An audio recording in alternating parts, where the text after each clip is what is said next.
Call to order this hearing of the Minnesota Senate Taxes Committee, Tuesday, March 25th, 8:36 a.m. A quorum is present. First item on the agenda is adoption of the minutes. Are there corrections or additions to the minutes? Seeing none, the minutes stand approved as presented. Today, we are continuing testimony on Senate File 2374. First and second are Matt Hilgart and Nathan Jessen.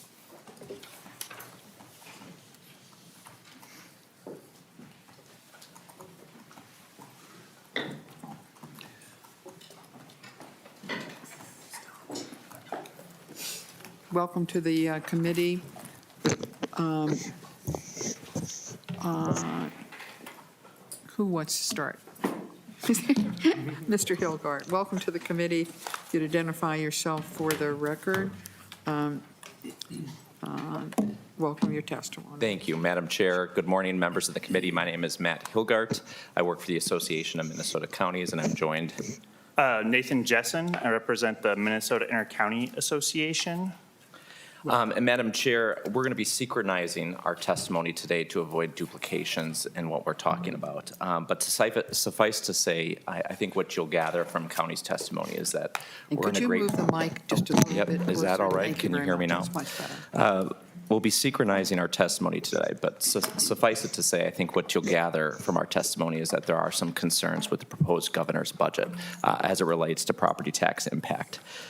Regarding AIS, it's pretty amazing, I thought, to me, from our last hearing, just to see the litany and diversity of groups that came up with concerns about that. So I won't rehash those debates, but that is an important funding stream, and it's impressive to just see what counties are doing with this money and how successful we have been in stopping the spread of AIS in our cherished water resources. Cannabis aid, I want to reemphasize the testimony of Commissioner Paul McDonald. This was a Senate position that we are eternally grateful for. We were getting nothing out of the debates going on around cannabis legalization. We were trying to talk about local control and zoning. We were talking about other states and precedents set nationally about trying to provide local governments with resources on their own, whether it be through local option sales tax related mechanisms or cuts of state revenue to do our mandated enforcement. Did you just say local options? Sorry, where's the penny jar? Yeah. Wasn't me. Yeah, can I plead that I'm still a rookie at this? What we really did get in the end was a fraction of respect in terms of our partnership, our mandated partnership on the legalization front. We are responsible for inspection-related duties. We are responsible for the registration of local businesses, land use, zoning, compliant, et cetera. And this, thanks to the Senate position, thanks to Senator Hauschild, was some representation and recognition of those efforts. And lastly, I do want to talk about the PILT cuts that are proposed as well in the budget. The abstract 34% cut across PILT payments to counties will do serious harm. And it's important to know that PILT really is a partnership with the state and its communities. Minnesota has amazing natural resources, but in some communities, these natural resources also are untouchable by tax base. So they are property tax exempt. And it remains the case that these are not lands that can be developed. So in that case, PILT represents a lifeline to communities of saying, hey, it's not fair for you to be the state's recreational playground while also not having the tax base to support yourself. And I'll give you a couple examples. When we talk about hits, it really, these 34% cuts really hurt the counties that already are dealing with limited tax base. And when you look around this table, you could have anyone with PILT lands that really only represent 5% of their taxable revenue or tax base to a Senator Hauschild's district that represents in some cases 90% tax exempt lands in Cook County or 60% in St. Louis County. So these are massive scales. I'll use one example, Couchiching. Couchiching County, far up north, International Falls is their biggest city right along the Canadian border, has 2 million acres of total land. 1.4 million acres of their land is PILT eligible. Another way to see that is 1.4 million acres does not pay property taxes. They are reliant on those PILT dollars to sustain their community. A 34% cut to their PILT means $1.5 million. Now, that doesn't sound like a whole heck of a lot, but what it really means is a 19.73 levy increase right off the bat to replace those dollars. 19.73 levy increase for a county that has a large size, high needs, and limited tax base. And that's before what Mr. Jensen will get to, other cuts proposed in the budget, or a litany of other things that we're having to account for in our budgeting from last session. So with that, I'll pass my testimony over to Mr. Jessen. Mr. Jessen, welcome to the committee. If you would identify yourself for the record, we welcomed your testimony. Madam Chair, members of the committee, my name is Nathan Jessen. I represent the Minnesota Inter-County Association. Thank you for the opportunity to testify. I just want to kind of build on what Mr. Hilgart was talking and make the point that the decisions made in this bill aren't made in a vacuum. These reductions in aid are being proposed in addition to over $200 million in cost shifts onto counties that are being proposed in the governor's budget recommendations. Now, why does that matter for this committee? It's because those costs are going to be borne by property taxes. The property tax is the general fund revenue source the counties have, right? That's the only way they can make up for that revenue. And, you know, not only that, those cost shifts are potentially getting stacked on top of mandates that were put in place last biennium. Now, in fairness, the Senate also passed a significant increase in county program aid in 2023. But between inflation, those mandates that were passed, and these potential new reductions in aid and cost shifts, that increase is totally wiped out and then some. The HHS cost shifts alone represent, 5% or more levy increases in counties, whether you're in the metro or in greater Minnesota. So we would just ask that when this committee puts its budget together, it considers the property tax shifts placed onto counties and other committees, and the total impact of cost shifts having particularly large impacts in certain regions of the state. Mr. Hilgart talked about payment in lieu of taxation AIS, that there's going to be certain parts of the state that are hit particularly hard by those reductions in aid. So just consider that, these are more than just lines on a budget. They're real impacts, and when you should look at the total sum of them rather than just examine any of them individually. So thank you for the opportunity to testify. Thank you very much. Next, Ms. Peterson and Ms.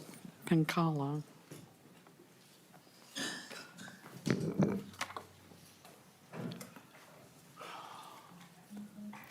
Welcome to the committee, Ms. Peterson. If you'd identify yourself for the record.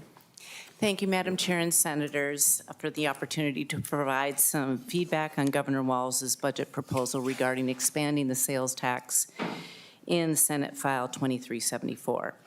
My name is Roz Peterson. I serve as the Public Policy Director for NAIOP, which is a commercial development trade association with over 600 members in Minnesota.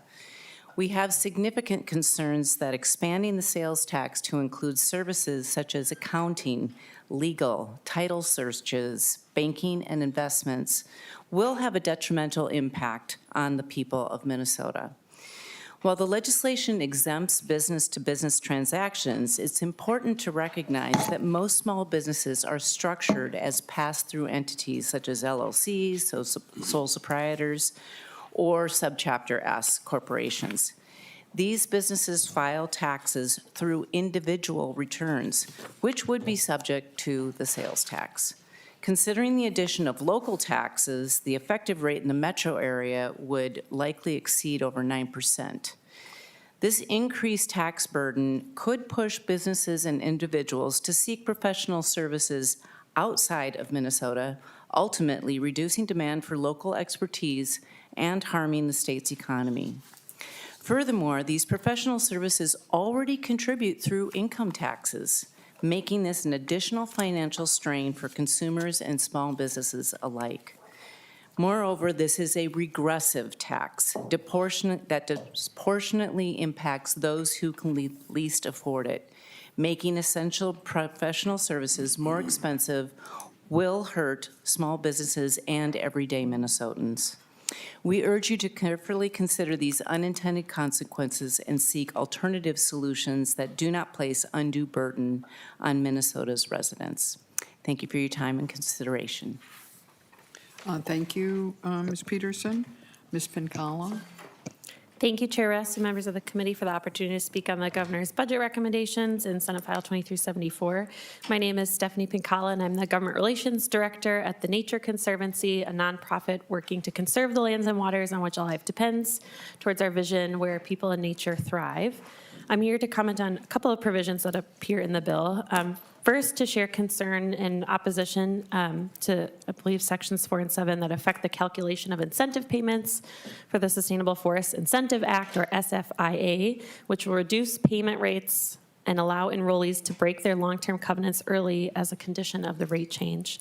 While the Nature Conservancy is a landowner in the program and whose payments are used toward forest management efforts and would be negatively impacted by the proposal, the concern we want to raise today is about the overall impact to forests in the state and our ability to tackle climate change. SFIA has been a critical tool for ensuring forest cover is retained in large tracts, and science over and over again shows us that the best nature-based carbon sequestration tool we have in Minnesota is maintaining and expanding tree cover on the landscape, and that starts with protecting the forests that we have. As an organization working alongside state and federal agencies and other nonprofit partners to tackle climate change, the proposal to scale back SFIA payments raises alarm bells for the impact it would have on forest canopy in the state, given enrollees are predominantly private landowners who have a myriad of reasons for enrolling in the program.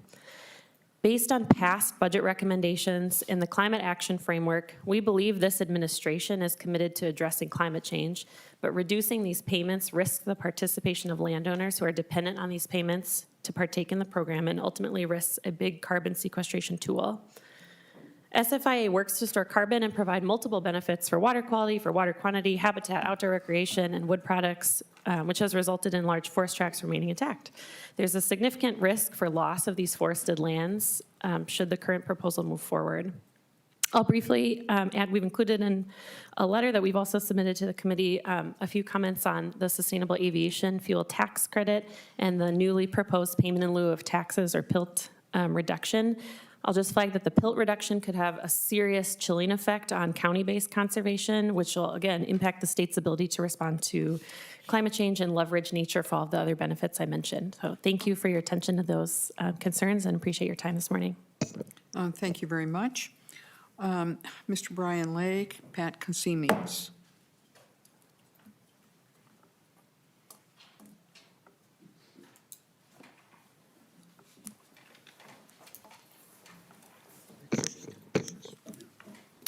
Thank you, Madam Chair. My name is Brian Lake.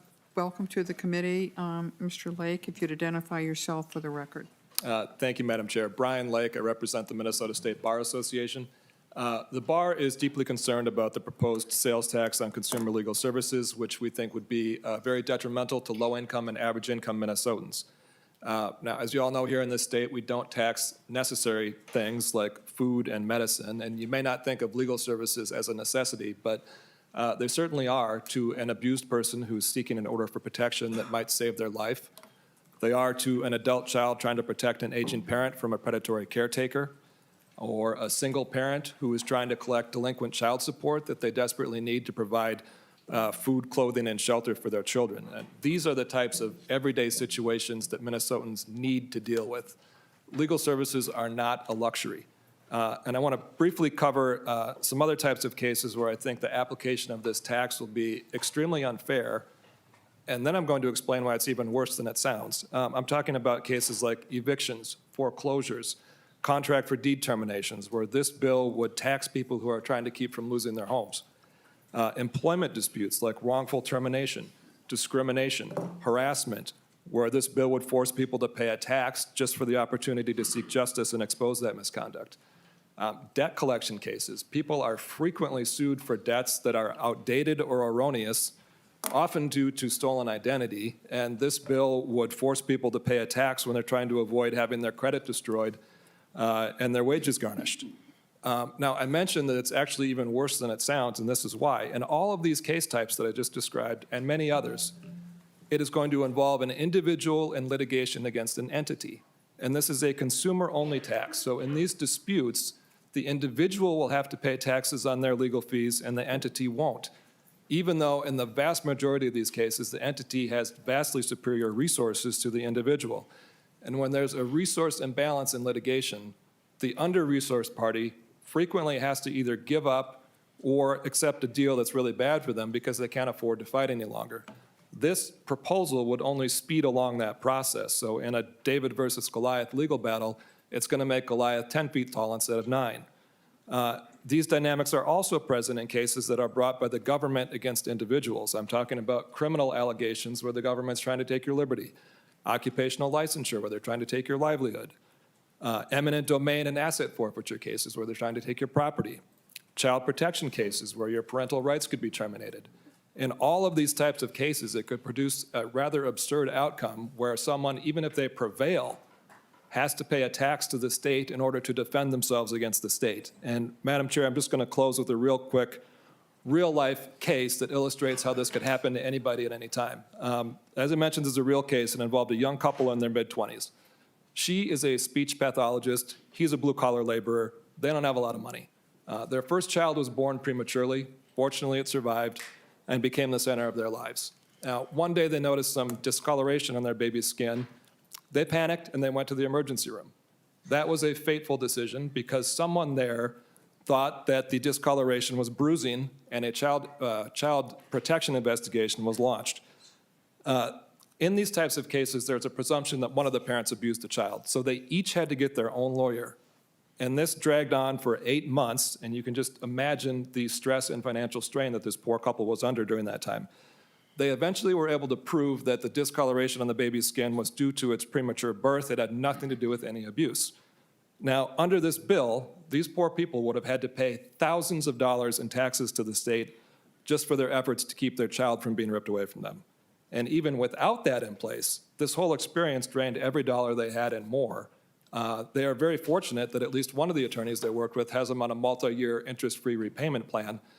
Without that, they probably would have had to hire a different lawyer to get them to help them file for bankruptcy. This proposal would have taxed them for that too.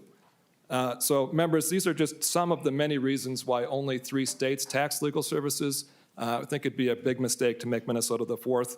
I do want to say a quick thank you to Commissioner Markwart, Ms. Bayers, and the team at the Department of Revenue, as well as the governor's staff who have taken time to listen to our concerns.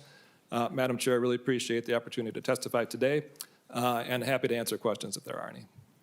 Thank you, Mr. Lake. Mr. Consemius. Thank you, Madam Chair. Committee members, thank you for this opportunity to invite us back to give testimony in opposition to Senate File 2374. My name is Pat Consemius. I'm the President and CEO of Wildlife Forever, and I'm here representing the conservation interests of over 50 state and national organizations who oppose cuts to the county AIS Prevention Aid Program. For over a decade, this program has funded one of the state's most important environmental programs of our time that works through local communities and organizations like Wildlife Forever, who provide cost-effective services and prevention coordination that help stop the spread of aquatic invasive species. This program works. The science tells us spread rates have been lowered in counties where we implement rigorous public education and awareness and watercraft cleaning stations at the access. Our coalition of partners is broad, and we are united in the belief that without this funding, our outdoor economy will suffer, jobs will be lost, property values will decrease, and more lakes will become infested with AIS. These things we know that happen as a result from aquatic invasive species. And with new species on the horizon, can we afford to throw away the $110 million investment Minnesota taxpayers have already invested in defending our lakes and setting Minnesota as a national model for effective AIS prevention programming? This investment works. It empowers local communities to become engaged into the issue. It gives counties the ability to collaborate and pool funds for comprehensive approaches and to invest in infrastructure to allow people to clean their own watercraft, creating ownership for protecting our public waters. This funding empowers stakeholder partnerships that can quickly respond to local AIS problems and cut through bureaucratic red tape. Please consider funding this program at current levels, which have not seen any adjustment for inflation since 2014 when it began.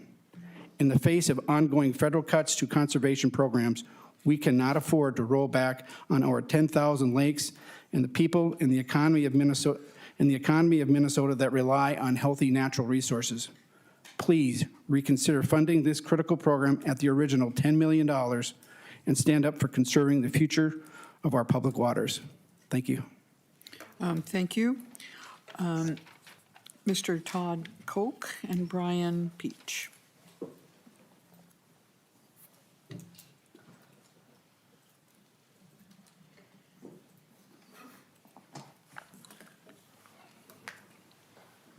Mr. Koch, if you would begin and identify yourself for the committee.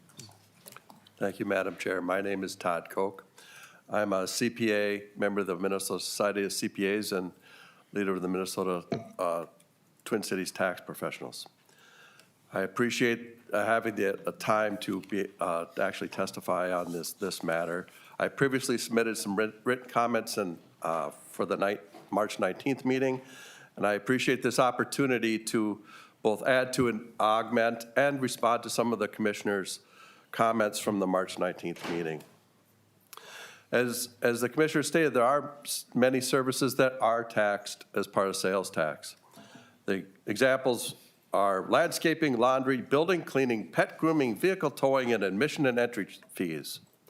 While these seem a vast, diverse, and different kind of list, there is something that they all have in common. The provider has to be here, has to be in Minnesota to be taxed. The days of the green eye shade wearing income tax return preparer in the Norman Rockwell paintings are gone. Now it's all portals and e-files. These services can be performed from anywhere, and they are performed from anywhere. There are many non-Minnesotans that prepare tax returns for Minnesotans, and they're good people. But how are you going to collect sales taxes from these people? If you don't, you're putting the people that live here, that pay taxes here, at a vast disadvantage from people that are doing it elsewhere. So I took a look through, and there are 4 states that impose a sales tax on all services unless they're accepted. One of those, West Virginia, does exempt accounting services from taxation. So that means there's 3 that do. There are 41 states, including Minnesota, where all services are exempt unless they're listed. I could not locate a single state that taxes accounting services. And so, you know, yes, I know 41 and 4 does not agree to 50. There are some states that don't have sales tax at all. Why do we want to be this outlier? And if we are the outlier, how are we going to educate people to tax the to impose tax on their outlying services? And there is no easy list to find out who are these outstate tax preparers. How are they going to be educated? I don't know if there is an efficient way to actually identify these businesses and communicate to them. There needs to be sufficient lead time to have time to educate them of these new responsibilities if they are passed. And is it really a good policy to tax a taxpayer for voluntary compliance with their income tax filing obligation?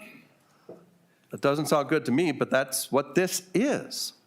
And many of the people are just hiring a professional because the rules are getting so continually more complex. When I started, there weren't things called passive activities and qualified, and they just weren't a thing. Most of the businesses were businesses they filed on their own. Now we have all these flow-through entities that were discussed in previous testimony. It's creating much more complexity on an individual return. So to properly comply with these ever-increasing complex rules, they're hiring a professional to make sure they're complying appropriately. Now they're being taxed on being good stewards? If this is good tax policy to tax people, why are some people excluded? People with working family credits and child care credits are excluded. And this is about 600,000 returns as projected, as I've read, but that's about 25% of all households in Minnesota are excluded. But if exclusions do make sense, why are seniors that are having to file just to get the renter's refund, they would be subject to this tax? It creates a lot of confusion in what is good tax policy. Why are some in and some are out? Why do we want to be the sole person that is in this boat? And really important to me is, what does the legislature and governor expect to be a taxable accounting service? As part of the commissioner's testimony on March 19th, he stated that the definition of what a tax service is nebulous. Based on this bill, I think nebulous is an optimistic term. Taxable accounting services are defined as listed in there, are defined as including but not limited to audits, bookkeeping, financial statement preparation, payroll, and income tax preparation. It also states that exclusions will be for services provided to businesses and income tax preparation to claim the working family credit and the Minnesota child credits. Sounds really good, doesn't it?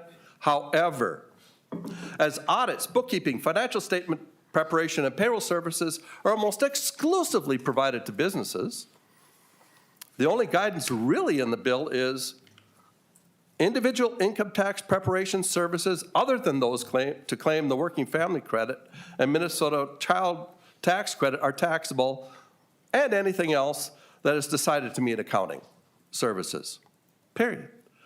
That's not a whole lot of guidance, unless you say, is it meant to be that only income tax preparation, individual income tax preparation is taxable?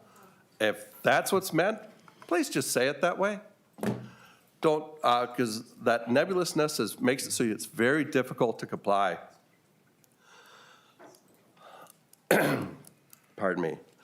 The commissioner's suggestion is to add sales tax until we know what all these definitions are to anything that could be assumed to be an accounting service. This protects the service provider, because if you tax too often, I'm not held at fault. But now it would evade the true goal of Minnesota revenue, which is to help people collect the right tax, no more and no less. Here, I'm having to do more just to because of the nebulousness. This nebulous factors are far more broader than what is an accounting service. It is really, more of these details are in the writing, but that I submitted before. But is it the whole, if I have something that's excluded because I'm doing a farmer's tax return, and the farm is a business. I think everyone here would agree that the farm is a business. Well, I'm exempting the whole return or just the part that's for the farm. And if it's the part that's for the farm, how do I determine it? Because not everybody charges per farm. Very few people actually really charge per farm that I know of. They're either charging hourly or subscription service, and how are we going to determine what is really there? What is the taxable service? And when we're providing these services, Lord help us trying to figure out the city, transit, county issues. I do my daughter's tax return for the exact sum of going out to dinner, okay? I do it at the firm, my former firm's offices in Falcon Heights. My daughter lives in Richfield. So that means if I deliver the return to her, I have to charge Hennepin County tax, but if she comes to my office and picks it up, I now have to do Ramsey County tax. It is, because it's not provided, you don't know what it is. Or if I'm calling a client last week I was calling a client in Bermuda. Are they now exempt because they are in Bermuda where they're receiving the services? It is very, very complex when you get into the details. And if this is all decided to be good policy, and everything is cleared up and it makes sense. There is no practical way for us to comply by October 1st. It's not possible. Good tax software is critical to a good tax practice, and we've invested in it. At the firm I was at, we pay over $100,000 a year in tax software because it's that important, it's that complex. Good sales tax software is needed to comply with this bill. As we're talking through some of these complexities that I've just inkled at as part of this testimony, you can understand why you need some software to help pull it together. This software doesn't exist because we've never had to deal with it. Everybody has different ways to go about it, different taxing schemes, different locations. It's really hard. If we can determine the amount and determine where the sale, we know what the tax is calculated, it's very difficult. It'll take time to determine the concepts. Once the concepts are determined, then we can work on trying to figure out where the sale is. Once we know what the concepts of what is taxable, what we know where, now we know how to tax it, then we can put these concepts into practice and to develop a software, or someone else, an external person could develop a software that will allow us the opportunity to comply with these taxes that, to be honest, I don't agree with in the first place. But this process is not simply the matter of putting out a fact sheet one day and then implementing it the next day. There needs to be time. As I'm looking at the fastest this could be is next July of 26. That'd be the earliest. Practically, I was trying to look as a way to put it out even further, but that would be the earliest it could be, because if you tried to tell a tax preparer that at effective January 1st, 2026 is going to be in place, we're already in the middle of the season. How can we help people comply with their income tax obligations at the same time we're trying to figure out this whole new system of sales taxes? So remember, it's not just Minnesota accountants that have to be educated, but it's also the unknown non-Minnesota businesses that have to be educated too. We need time to get the word out so others can properly comply if you believe in this as good tax policy.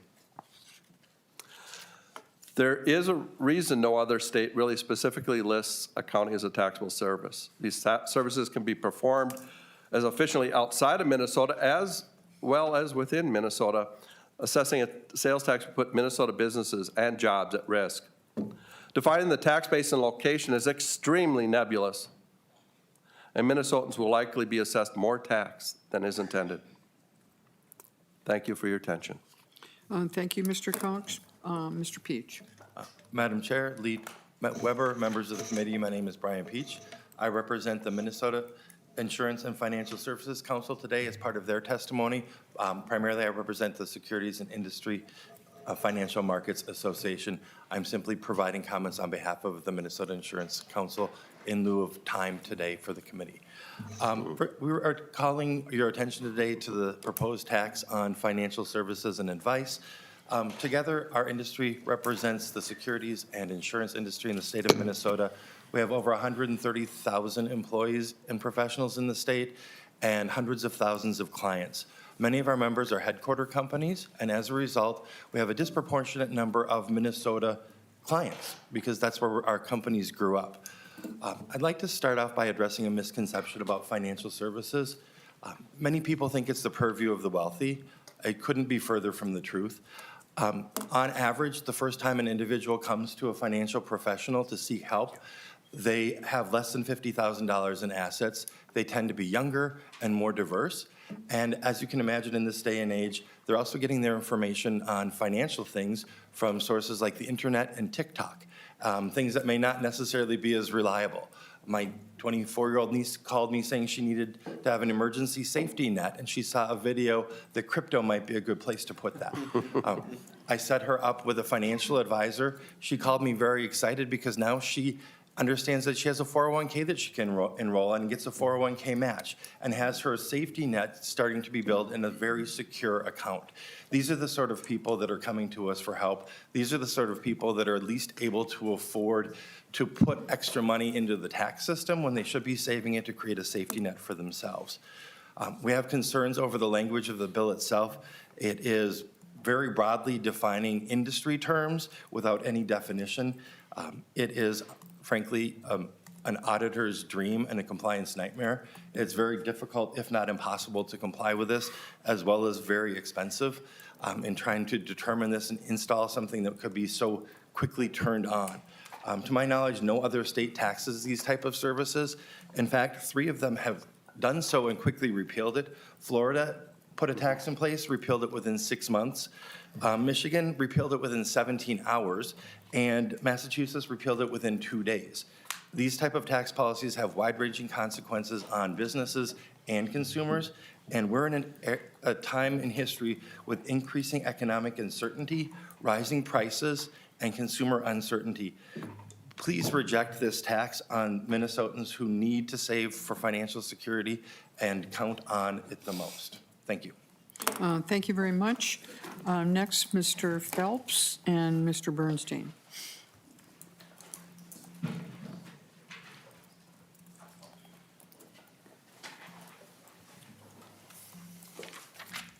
Mr. Phelps, welcome to the committee. If you would identify yourself for the record.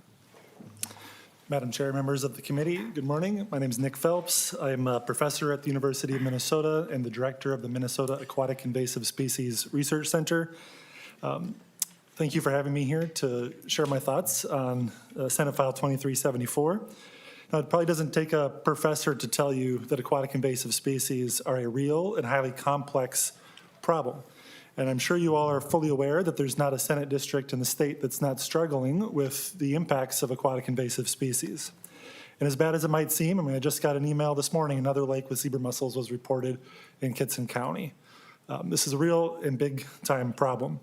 But I'm here to tell you that we are moving in the right direction in large part because of Minnesota's investment in the county AIS Prevention Aid Program, which has been proposed to be cut by 50% in this bill, Senate File 2374.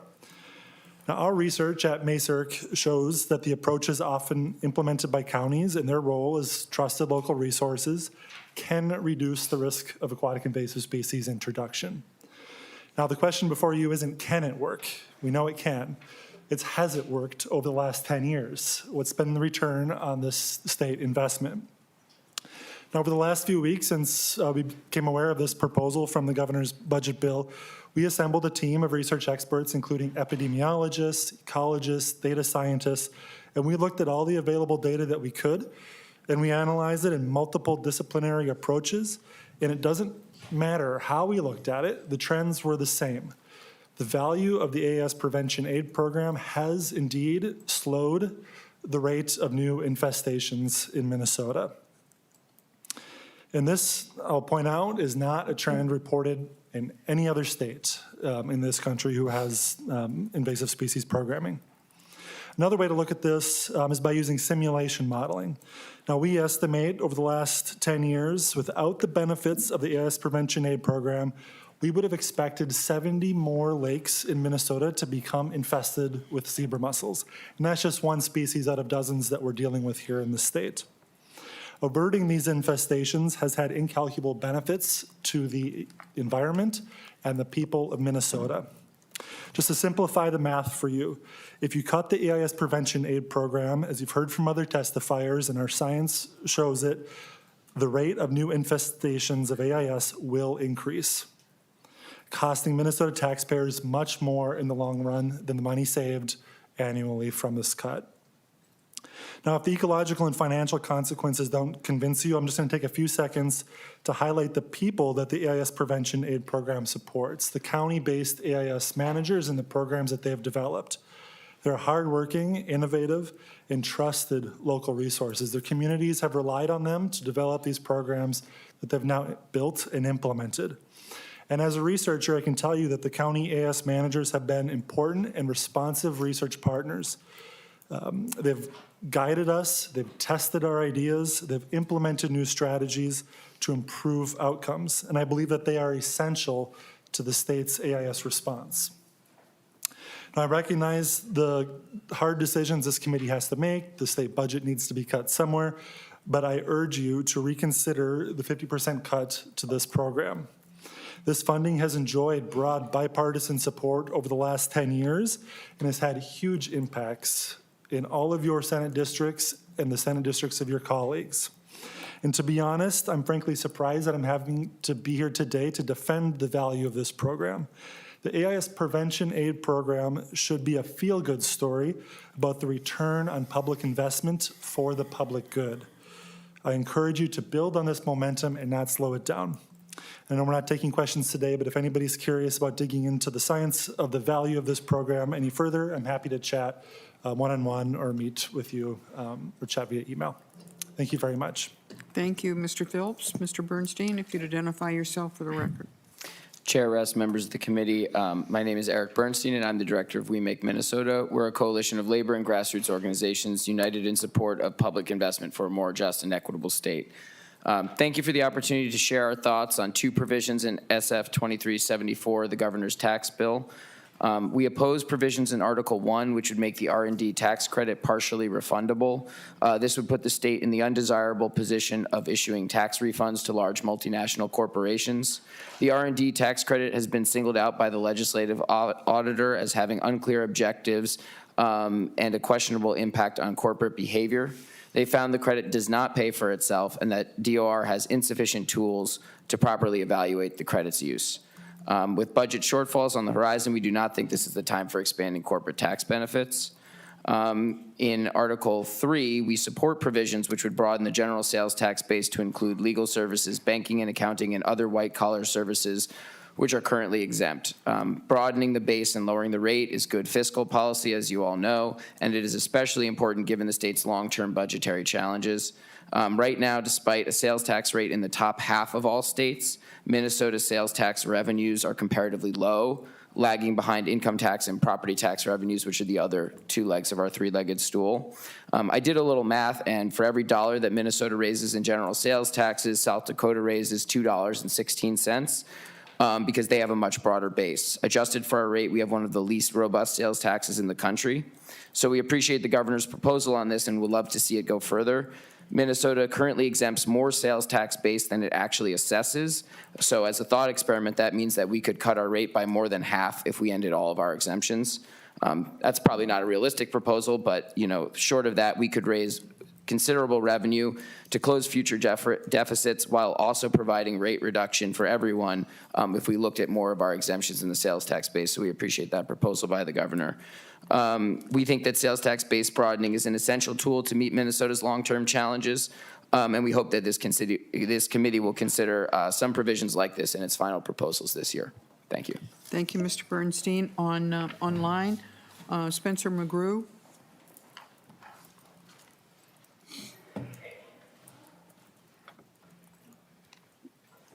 Good morning. Welcome to the committee. If you would identify yourself for the record. Good morning. Thank you, Madam Chair. My name is Spencer McGrew. I'm the Aquatic Invasive Species Specialist for Otter Tail County. I've been in that position since 2016.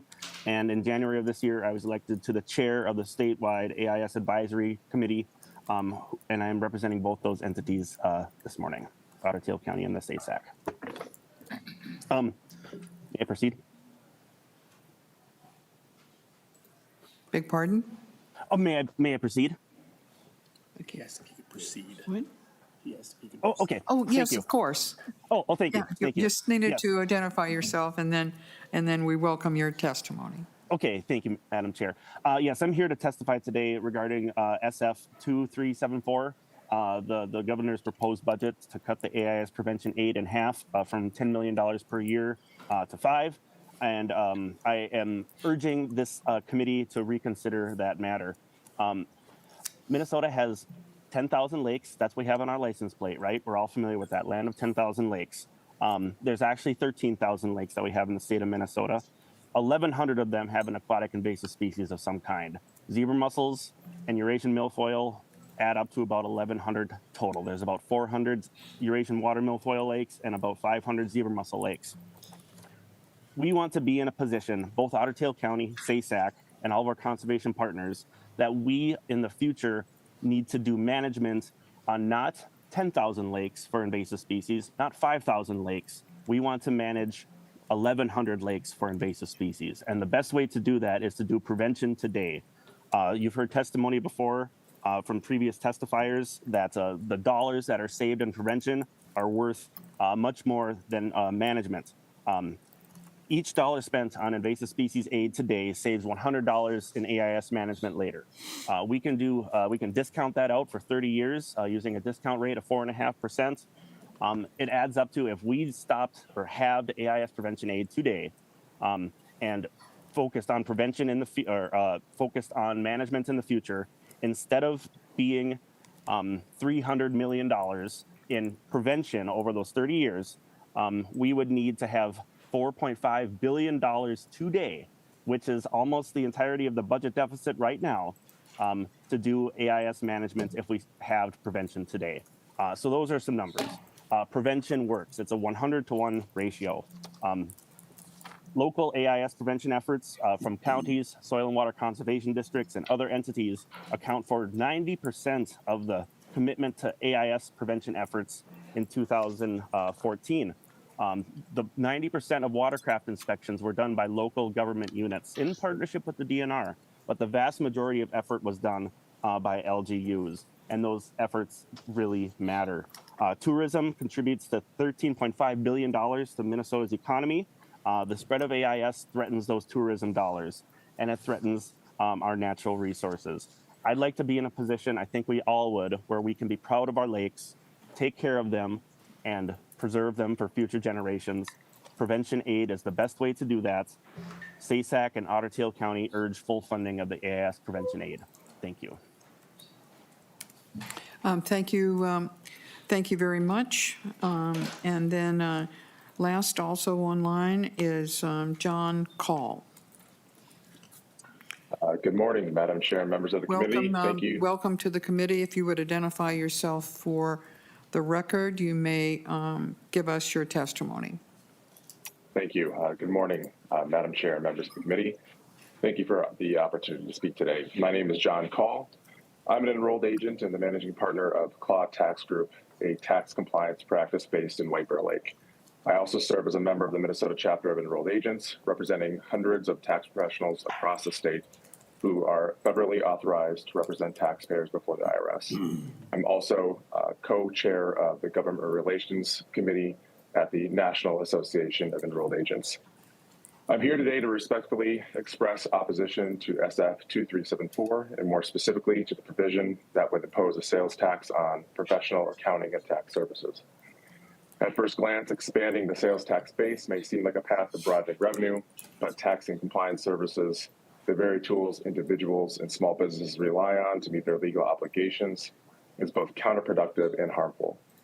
First, this proposal would raise the cost of essential tax services for individuals and families already struggling with inflation, rising interest rates, or unpredictable incomes. This would be a tipping point causing them to forego professional help. And when taxpayers opt to go alone, we often see increased filing errors and unfiled returns. That's hurting not only just the taxpayer, but the state's overall compliance rate and ultimately revenue. Second, adding sales tax to tax prep services introduces new compliance burdens for small firms like mine. We're not currently required to collect or remit sales tax. SF 2374 would force hundreds of small practitioners to retool billing systems, educate staff, and track which services are taxable and which aren't, all navigating vague definitions in this bill's language. That administrative burden will either get passed on to the client or absorbed by small practices, many of which are already stretched thin during tax season. Third, this tax will disproportionately harm vulnerable populations, including elderly taxpayers, immigrant families, and low-income filers, who often rely on enrolled agents for affordable and personalized help. These aren't luxury services. And I want to specifically call out the Minnesota Department of Revenue, which has become increasingly aggressive in pursuing enforcement against non-compliant taxpayers, especially those in lower income brackets. Imposing a sales tax on these essential services will only widen the gap and make compliance more difficult for the taxpayers that the state is already targeting. And finally, I'd caution against the long-term economic implications.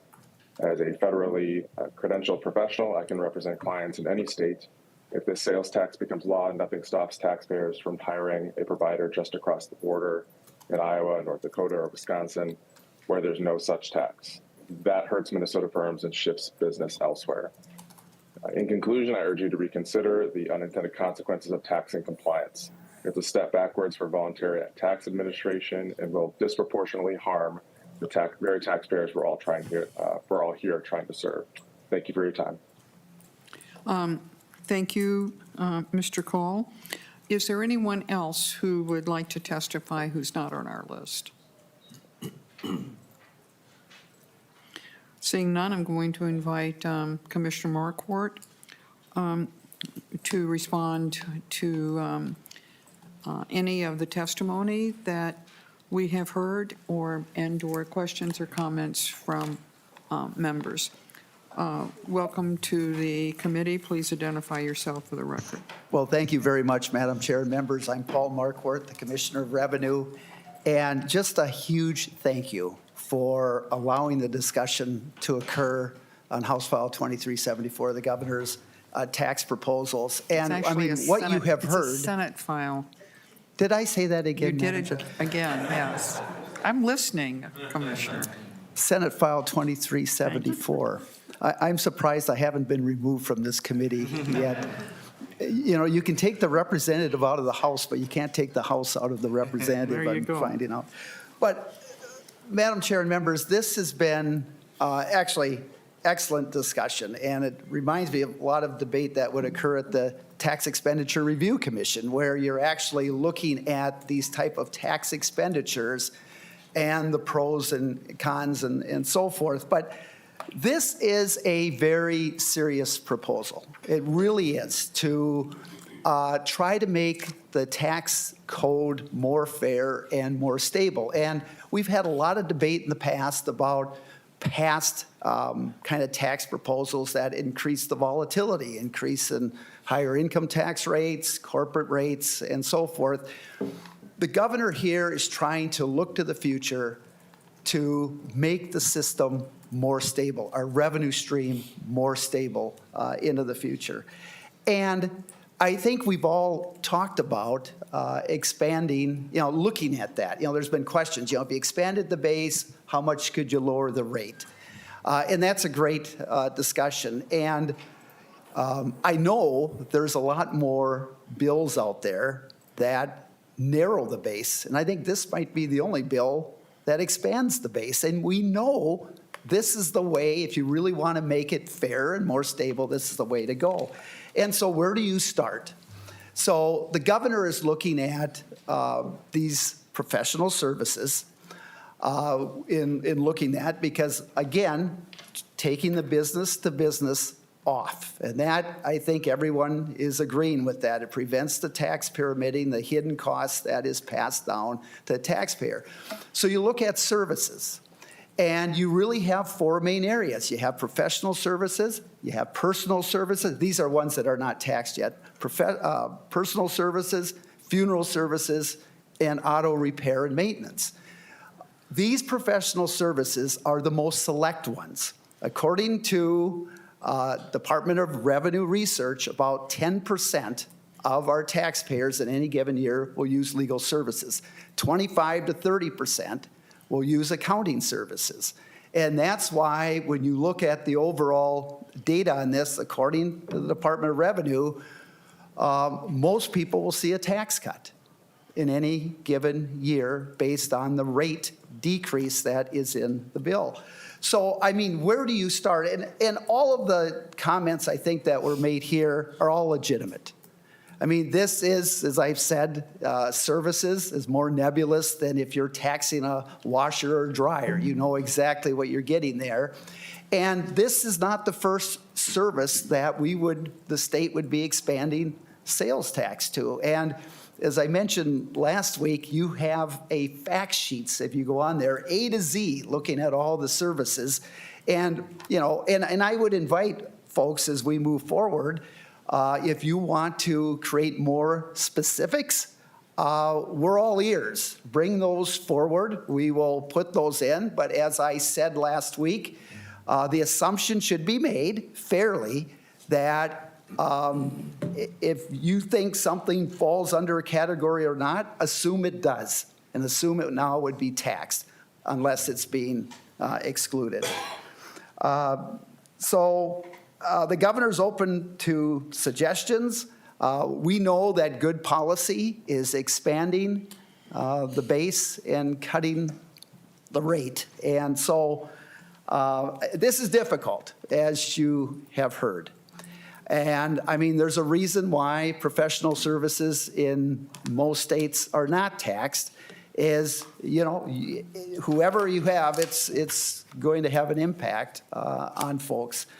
Now, one thing with professional services is they do have the ability to adjust their rates. So, you know, we've heard a lot of situations where it's very dire, and I will tell you, as in the packet or the presentation last week, there's already a lot of situations where we tax people who are in tough times. We tax funeral processions. If you have a fire and you have water damage or fire damage from that, it's taxable to clean that up. If you have a storm come through and blows down a lot of trees, and you have to have those trees removed after that storm, that service is taxable. So we do that, and if we need to exclude more, we can. But I don't think we should let the perfect get in the way of actually doing what is right here. And we all know that. How can we do that? And if it's not this, what is it? But we really should look at, when we look at our tax expenditures, what's a good way to expand the base, lower the rate? And the governor thinks that starting with professional services, which is more select, and probably, quite frankly, have more wiggle room to adjust their rates and what they charge for fees and so forth, this would be a good place to start. So those are my comments on kind of the expanding the base part. And I have one more kind of comment in relation to kind of the cuts and the impact on counties. And then I'll certainly open up for questions if that's fine. But these are all difficult decisions. The governor, and with the supplemental budget that he brought forward on Friday, will cut about into the next biennium, which is really the important one, because that's where you have the ongoing structural imbalance of almost $4 billion. But his new proposal now would permanently cut into 28-29 $1.98 billion. He added about another $250 million of cuts into the next biennium. That is cutting half of that permanent kind of ongoing structural imbalance. And if we don't do that, and this is a good approach, if we don't do that, there's no way we're going to keep up with things into the future. There are some big drivers that the governor's trying to curb the growth in. And if we don't do that into the future, it's unsustainable. There's no amount of revenue we can raise to match it, and it's going to outpace all other areas of the budget. And so doing that. So in making all these decisions, and what did the governor look at in retrospect is when it came to property tax aids and credits, the governor wanted to avoid any cuts to local government aid or county program aid, because those are aids that go directly to public safety, real essential services. The governor also, and that's about $1 billion a year. That's kind of off the table. The governor also did not want to reduce anything that provides direct property tax relief to homeowners or renters. So the homestead credit and the renters, which is another $1 billion off the table. So the governor was looking at areas that were fast growth areas and other areas that did not have a kind of a direct impact on those things. And all areas of the budget took reductions. And property tax aids and credits in the governor's supplemental bill was a 34% cut to PILT and the elimination of the political contribution refund. I will say none of these are easy decisions. And I want to lay out the context in which the governor looks at his relationship with the counties, which has been very strong and positive over the years.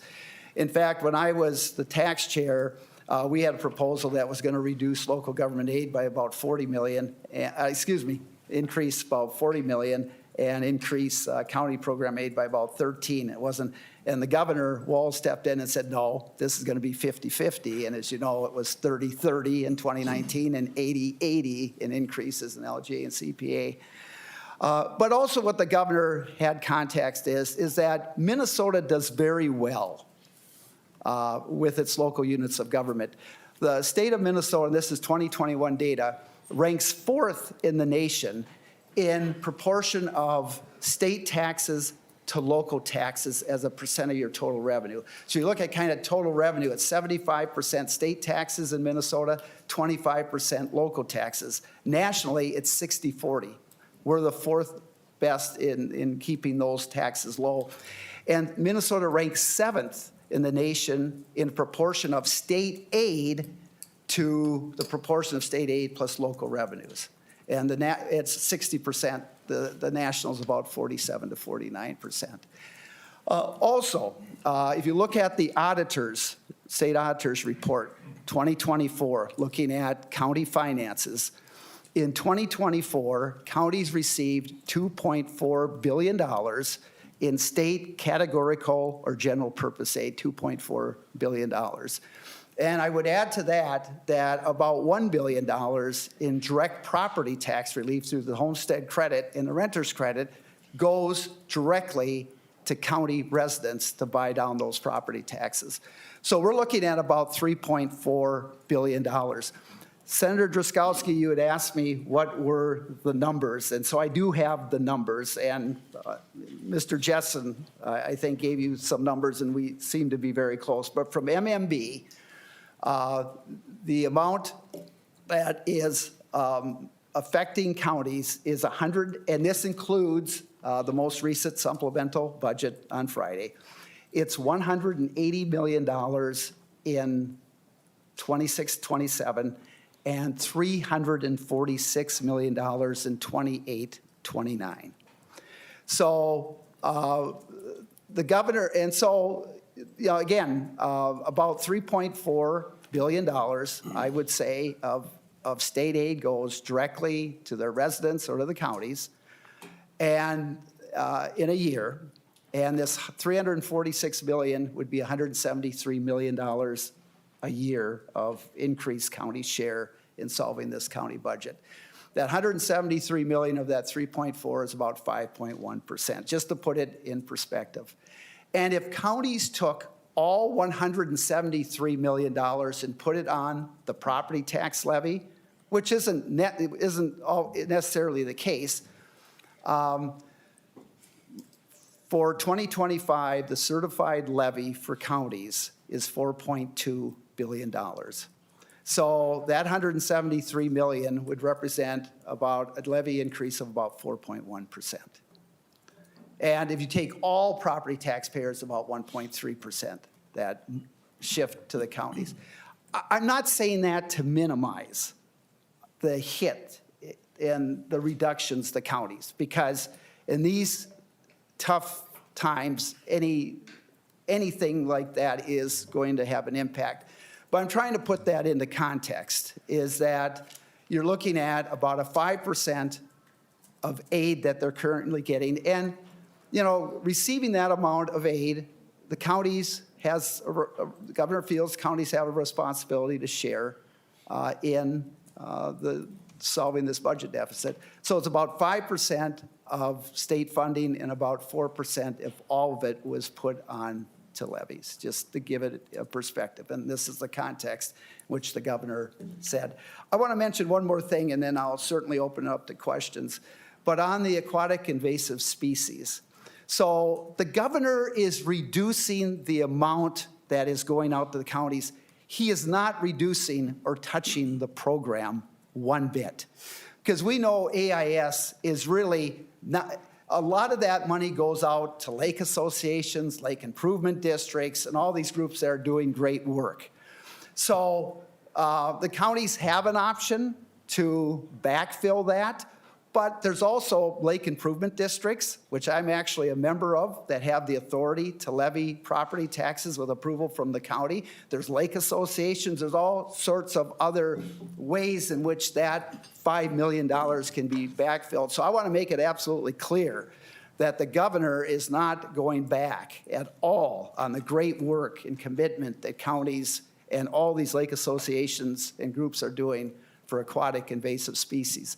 And I will add one last point, is that the governor's sales tax proposal, by expanding the base, impacts the legacy funds. So it actually expands the money coming in the legacy fund by about $12 million a year. So when we talk about, possible cuts to conservation in that, the governor's proposal here for the sales tax actually increases the legacy fund, which goes to clean water, parks, outdoor heritage, those type of things, by about $12 million a year. It would actually provide more funding there. So, Madam Chair, thank you so much for allowing me to testify on Senate File 2374. And this is great to actually have the discussion today on this very important topic of expanding services and reducing the rate. Thank you, Madam Chair. Thank you, Commissioner Markwart. I have a question before I call on Senator Weber. The terms that are used in the base broadening with regard to professional services, are they in line with Streamline? Madam Chair, Referring to the, maybe Ms. Bears knows or someone, are these terms that are outside of Streamline that need to be defined? Or would they, are they ones that would just not there at all? As you know, we are leader in the Streamline sales tax organization, along with 23, I think it is now, other states. How do these terms reflect Streamline definitions, and have your research folks consulted the Streamline sales tax? Madam Chair and members of the committee, I would need to go get back to you on that for certainty. I'd hate to say something that isn't. I really would appreciate that. I think some of the important. questions have been, what does this mean? I think it would be very helpful if we could refer them to the streamlined definitions to the extent that streamlined sales tax governing board has adopted a definition. And we know that in some categories, streamline is silent. So that they're silent, but it'd be very helpful to know which of them is defined there. Senator Weber. Thank you, Madam Chair. Welcome again, Commissioner.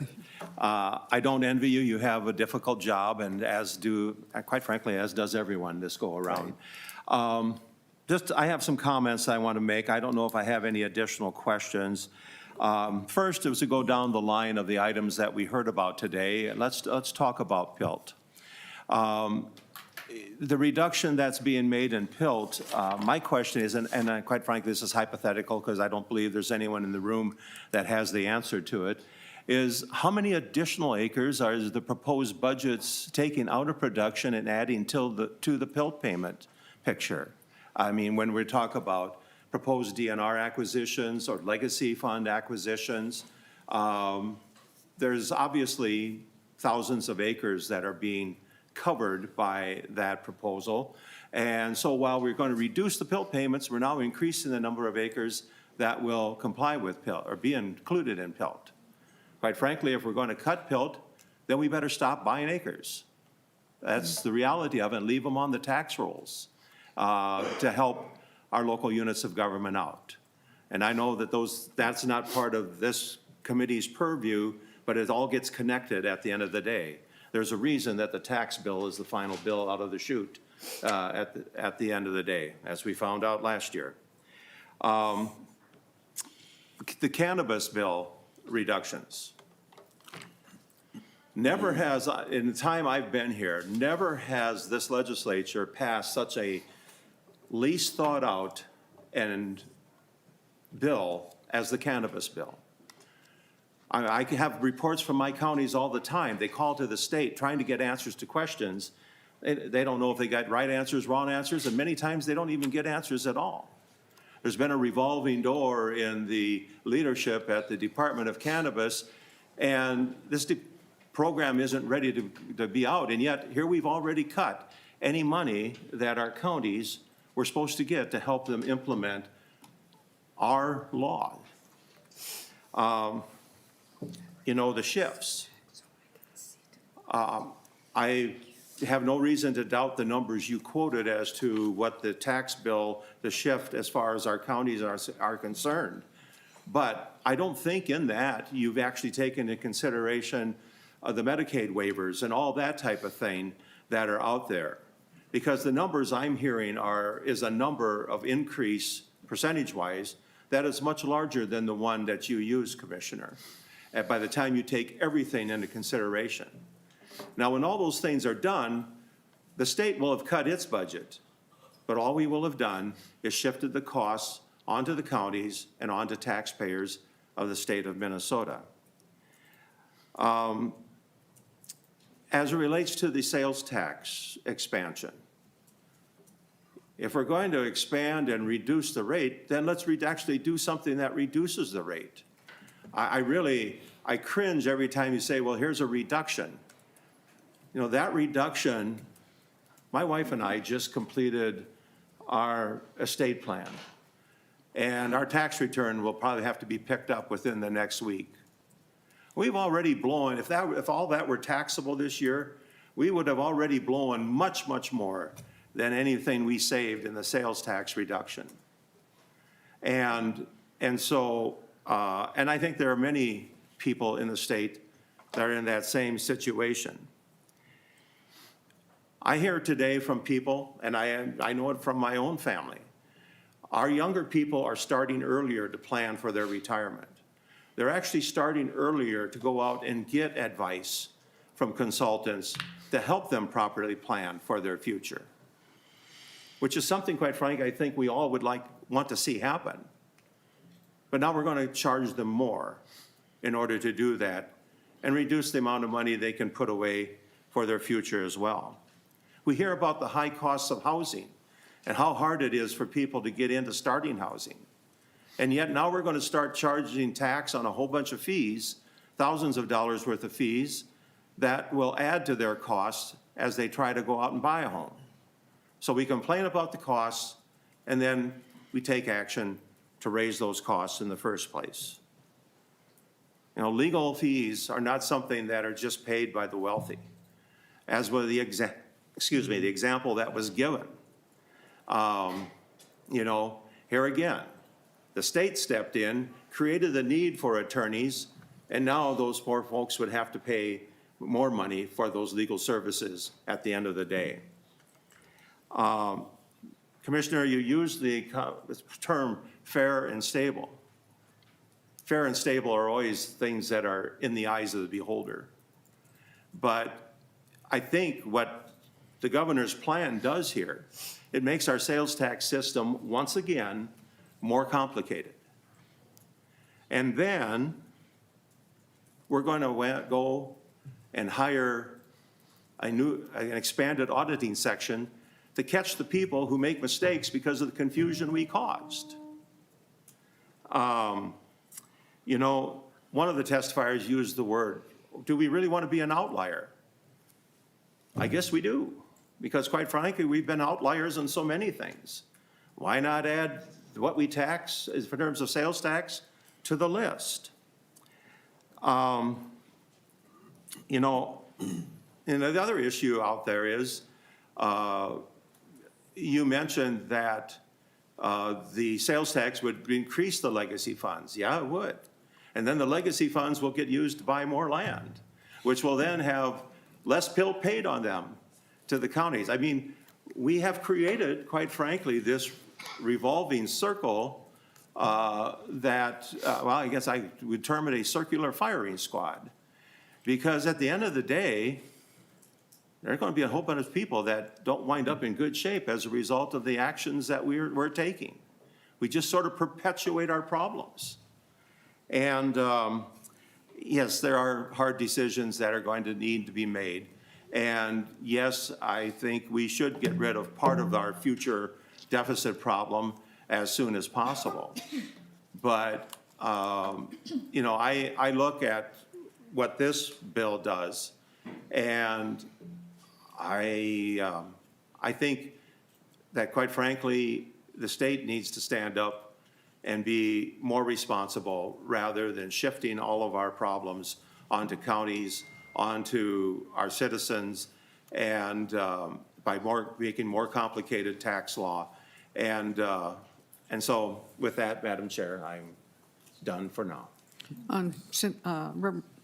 Commissioner Markwart, any response? Well, thank you, Madam Chair and Senator Weber, and I appreciate that.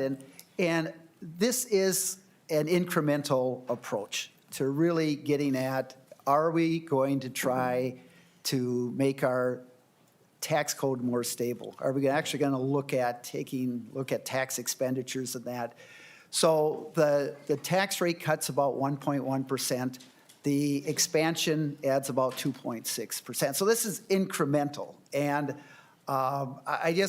which makes it, I think, a responsible, serious proposal. In some of the ones in the past that were done, it was business to business. It was several $billion. And this is to really try to get a start. And that's why this discussion is great. And nothing is perfect, and we realize that, but I think this is a good start. But Senator, appreciate your comments. Senator Hellstrom. Thanks, Madam Chair, and thanks, Commissioner. I'm going to try to say this as cordially as possible, Madam Chair. You know, I'm lucky, and I talk about this all the time, I'm lucky to represent northern Minnesota. In my mind, we're the gem of the state. We have the boundary waters, the North Shore, most of the public lands, the forests, Voyageurs National Park, Superior National Forest. And without us, Minnesota would arguably be Nebraska or Indiana. We are the gem of the state. We are what makes Minnesota special, in my biased opinion. I think people would agree. And it's ironic to me that we are having this conversation about broadening the base on sales tax when on the other end, we are doing far from broadening the base on the pain. What we are doing is we are targeting northern Minnesota with these cuts. And I'll just go down the line. Sustainable Forest Incentive Act, it's $5 million in 26-27, $11 million in 28-29. Mr. Commissioner, where are the majority of those Sustainable Forest Act funds going to? Commissioner. Madam Chair and Senator Hochschild, I would say where the timber is more located up towards the north. Yeah. Thank you, Madam Chair, if I can continue. Reduce aquatic invasive species, $4.81 million. I think it goes without saying, a lot of the clean water, a lot of the places that we're trying to stop invasive species from coming are in northern Minnesota. I won't ask the question, but a majority of those funds are going to counties in northern Minnesota. We see that from the list. And then we get to PILT payments. Majority of the public lands are in northern Minnesota. The counties that get the most amount of money for PILT payments are in northern Minnesota. We passed a big increase in those during the 23 session that I was really proud of. These cuts that we're making are not broadening the base on the pain. We're not touching LGA CPA. We're not touching property tax reductions for all state residents. We're targeting northern Minnesota counties and northern Minnesota residents and northern Minnesota industries and the protections of our outdoors that everybody gets to enjoy. And while I appreciate the difficult circumstances that everyone is in, from the governor to us here at the legislature, I won't stand for targeting my region for the cuts over everybody else. If we're talking about broadening the base for revenue, we're talking about broadening the base for the pain. And I'm disappointed that this is the proposal because it targets my district. And then let's not even get to the part of my frustration with the seasonal recreation property, which you guys have heard me harp on. We're taking away our seasonal recreation properties from our local school districts in northern Minnesota and central Minnesota. And then lastly, separate from all this, I voted for legalizing cannabis on the predication that we would send it to local governments. That was my amendment. I worked hard to make sure that our local governments got that aid, and now we're talking about cutting it. So to say I'm frustrated, I think is an understatement. I certainly will work with the governor on finding other ways that we can share the pain with everybody. But I just wanted to make it very clear that this is difficult for me representing northern Minnesota because these cuts target my region. Thank you, Madam Chair. Commissioner Markort? Madam Chair and Senator Hashow, first of all, you've been a great champion for your areas. I'm hearing the passion right now. And you're right, the governor did protect local government aid, county program aid, which of course goes to all areas of the state. And that was, and also to protect any direct impact on property tax relief. And that's about $2 billion right there. So, and then, you know, this bill is only part of an overall huge budget that when, you know, you're looking at curbing growth and in other health and human service areas, which certainly impact the state. But certainly understand your comments there, Senator. Okay, thank you. Senator Klein? Thank you, Madam Chair. Thank you, Commissioner. I have to preface my remarks by saying the gem of our state is the Mississippi River Valley of Newport, Inver Grove Heights, Mendota Heights. We heard some interesting comment as I try to wrap my mind around the expanded base of sales tax and then the tax on services. The point was raised today that there would be an escape hatch for people who performed remote services, out-of-state services, you know, gave you accounting advice from an internet portal in Pennsylvania. Was an aspect of the question I hadn't considered previously. Do you have any thoughts on that, like how to address that or rectify it or make it work? Yeah. Commissioner Markort? Madam Chair and Senator Klein, it's a good question. I mean, it usually comes to the nexus, you know, where the service is being performed. I know when it comes to the accounting, you know, if you are going to a vendor and it's a service, it's a service on kind of the internet, that probably is not taxable. Whereas if you buy a canned, you know, software, then it is. But if it's a software as a service, it probably is not taxable under this expansion. But for like legal aid, let's say you've got a Wisconsin attorney's firm. If they do any of the business in Minnesota, deposition over in Minnesota or court hearing over in Minnesota, then that is taxed as part of that.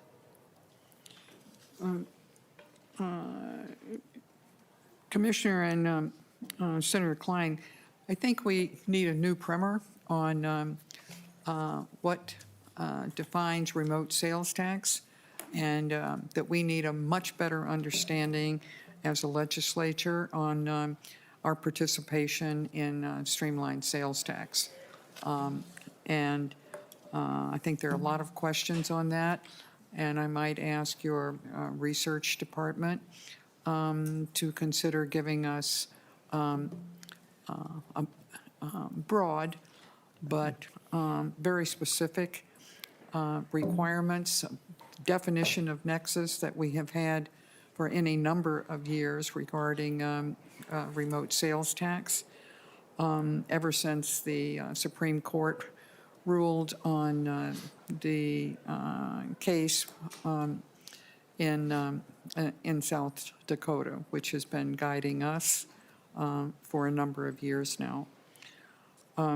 So that's a request at some time coming up. Senator Drazkowski. Thank you, Madam Chair. Thank you, Commissioner, for your work here and for your discussion today about this this tax increase proposal that the governor is bringing. I'm going to offer some criticisms and then one compliment at the end, Commissioner. I got to be fair and balanced, you know. You know, the governor started this discussion with this proposal talking about this being a tax cut. It's not a tax cut.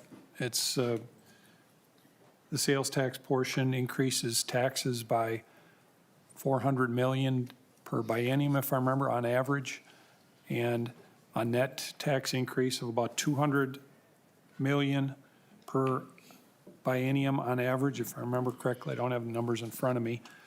And then it increases property taxes on Minnesotans. And you just mentioned your number is 4.1% increase in property taxes in the proposal.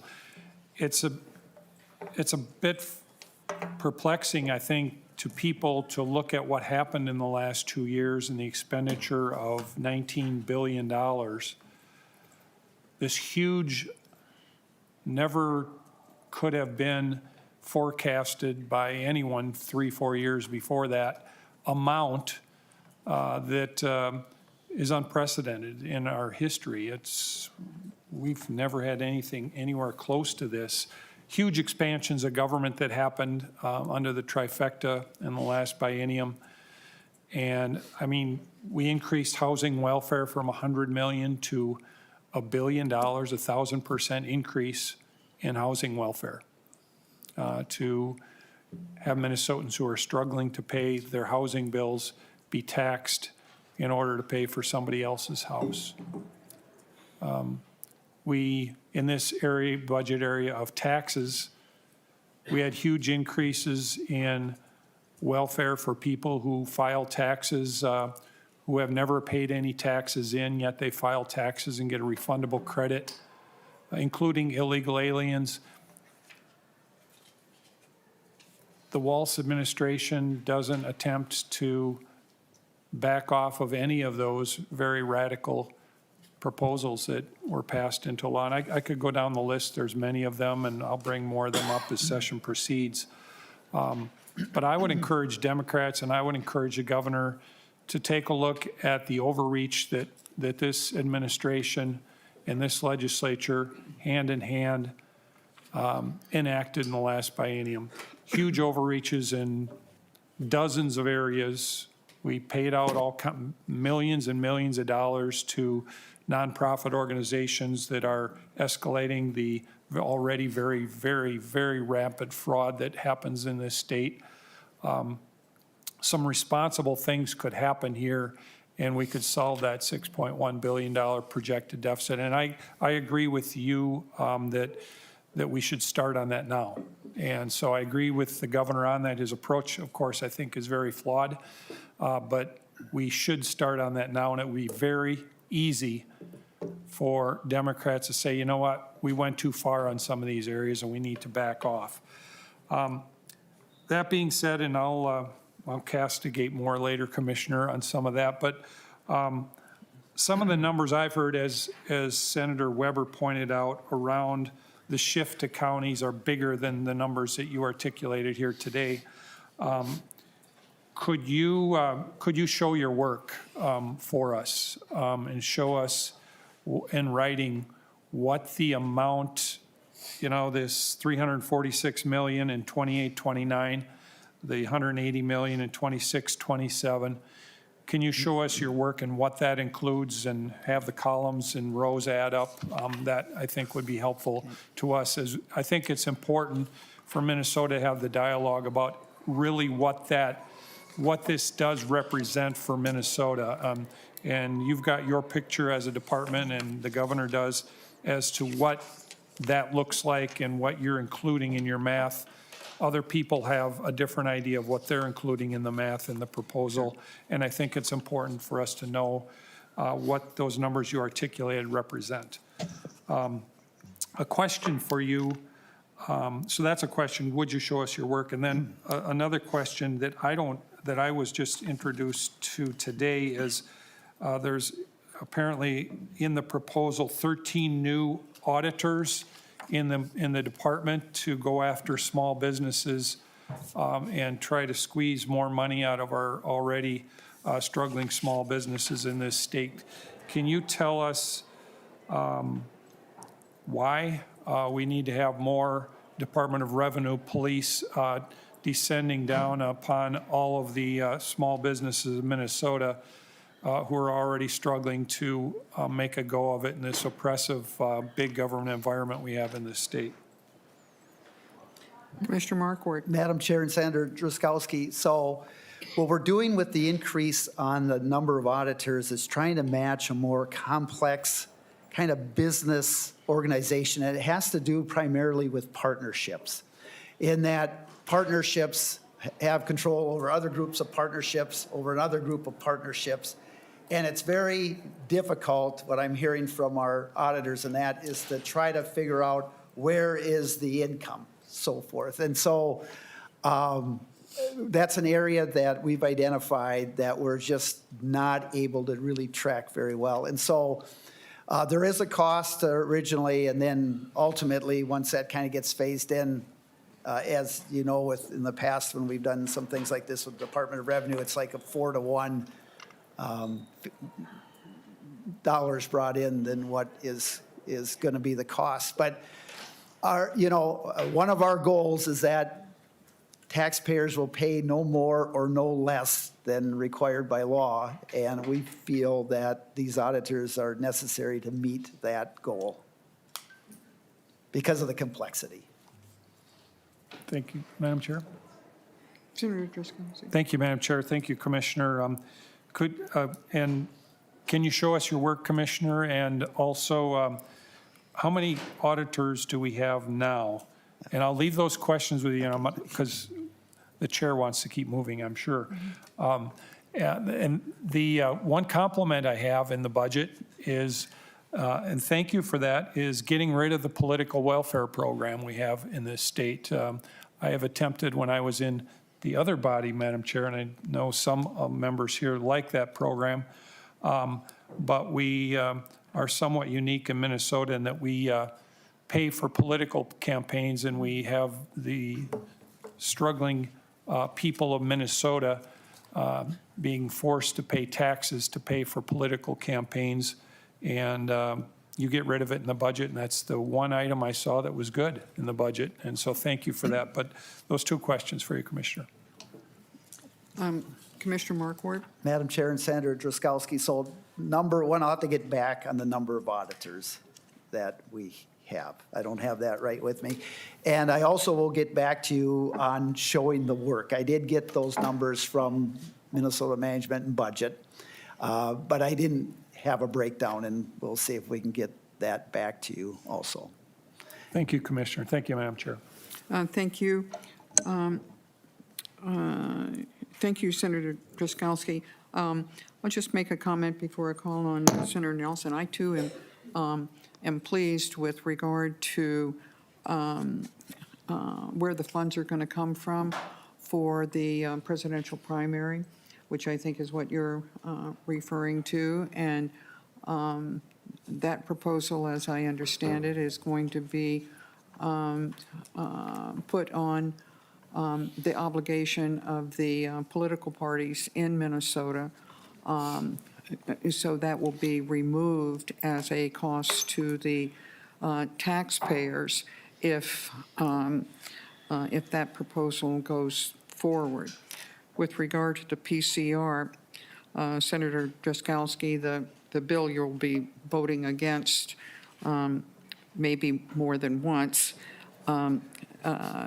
will not include a repeal of the PCR. Senator Nelson. Oh, thank you, Madam Chair. Just a few comments regarding the testimony today. Commissioner, you're in a hard spot. I acknowledge that. And I would just like to add a couple things that I want to make sure that constituents across the state, my constituents particularly, are aware of. And I think reducing the sales tax rate, we should be applauding that. However, that is not the be-all and end-all of this bill in front of us. And quite frankly, there are the troubling increases in sales taxes on other things. So broadening the base and increasing the rate. And on one hand, we could even, I think that could be a good tax proposal. But the challenge is what's happening in what we have before us today is not just a reduction in some in sales taxes. Just doing the math, you can see that it is a tax increase.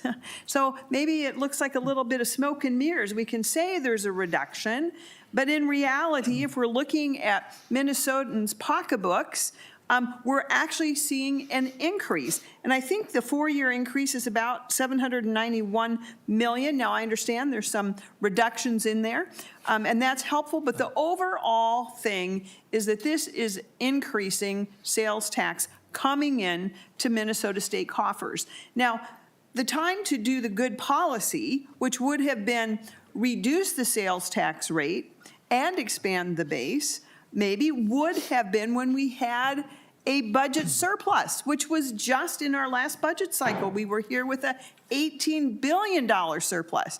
That would have been the time to have some good policy. But this is not good policy regarding particularly Minnesotans who are at our lowest income levels. Sales taxes are the most regressive taxes, and I know, Commissioner, you know that. I know members on this committee know that. And sales taxes hit our lowest income earners the hardest, the greatest percent of their income.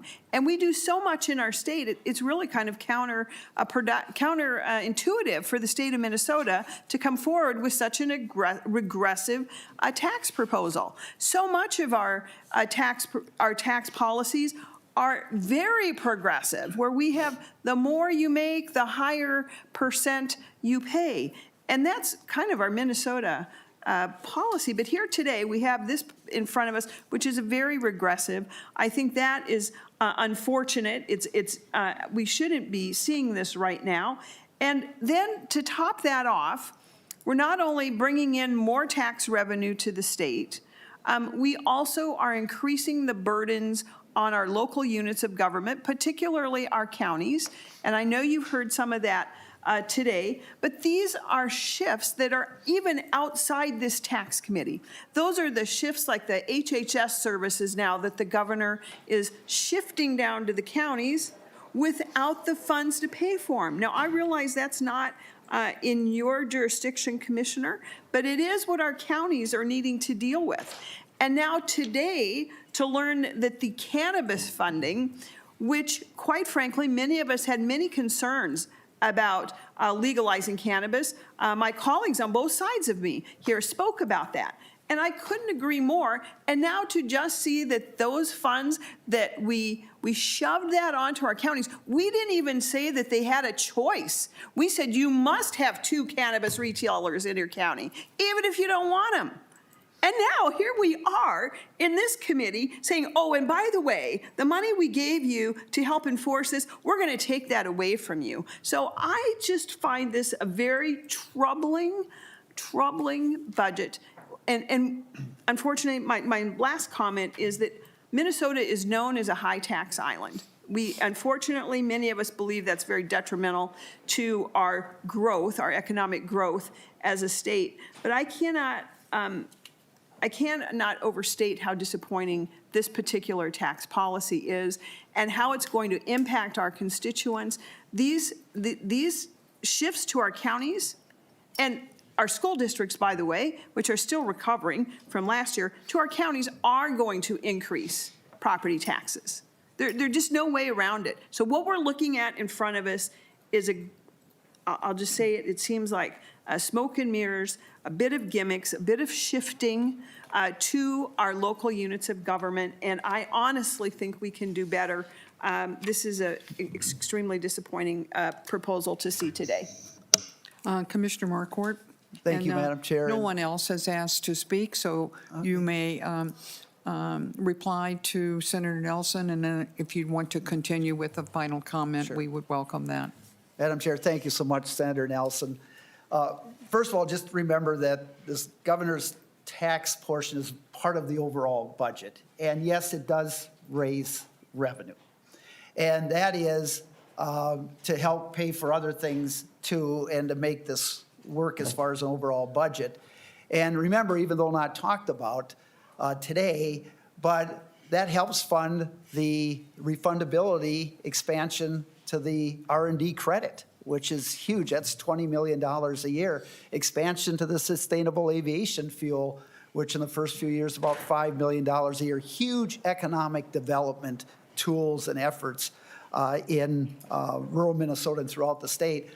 But now, even with the updated, you've heard me say this before, but with the updated supplemental budget, that the total cuts in or reductions in costs in the governor's budget are 9-to-1 in cuts to revenue increases, 9-to-1. And so, I mean, I think that's really, really responsible. And, you know, when you look at what happened like last year, there's, you know, about $1.4 billion in tax cuts per biennium went out to either families or senior citizens in the tax bill in 2023. $1.4 billion, which is huge. And I don't think anyone would call that frivolous. I mean, that is dollars going out to families and seniors that are going to provide huge benefits for the state. And I will say just kind of the last thing on the property taxes is that, as mentioned, and we'll get back to the breakdown of the numbers that I've given you as far as kind of the responsibility now and the share that counties are asked to do. But again, if it's just counties, it's about 4.1% of levy. If you take all property taxes, it's like 1.3%. But the governor also, that is why he kept intact the homestead refund, to be able, if there are those increases, to help pick those up. So I mean, all these comments are all within the mix, and this is difficult. We're in a tough budget situation. The governor, lieutenant governor, is making some very difficult decisions, not easily made and not made without context, as I've mentioned. But I just, getting back to the sales tax one last time, because I probably won't see you until conference committee, I don't know. But let's really work on it. I mean, I think everyone, you know, if it's not this, what is it? But I do think we all have agreed as tax nerds and so forth that this is good policy if you can lower the rate and expand the base. And how to do that exactly, there's probably no perfect plan, but I appreciate this committee taking a good hard look and having this really robust discussion, which I think is valuable. But again, thank you so much, and thank you for not kicking me out of this committee every time I use that other body's reference to some mistake. But I do appreciate the opportunity. Thank you so much, Madam Chair and members. Thank you, Commissioner, and I will add my comment to one of the topics that you mentioned. This committee has already voted unanimously in support of the SAF tax credit bill. You may count on that. The governor may count on that as being a number one feature of the Senate taxes bill, and we will consider any number of ways that we make sure that we have paid for what really is a very modest income tax credit for an enormous benefit to this state, not just economically, but in reduction in climate change. And I am very, very grateful for his support and leadership in that initiative. We have, for announcements, Wednesday and Thursday, the committee will be starting at 9 a.m. On Wednesday, we'll be dealing with some more tax increment financing and sales tax exemptions. And on Thursday, we'll be taking up some various provisions. There being no further business before the tax committee, we're adjourned.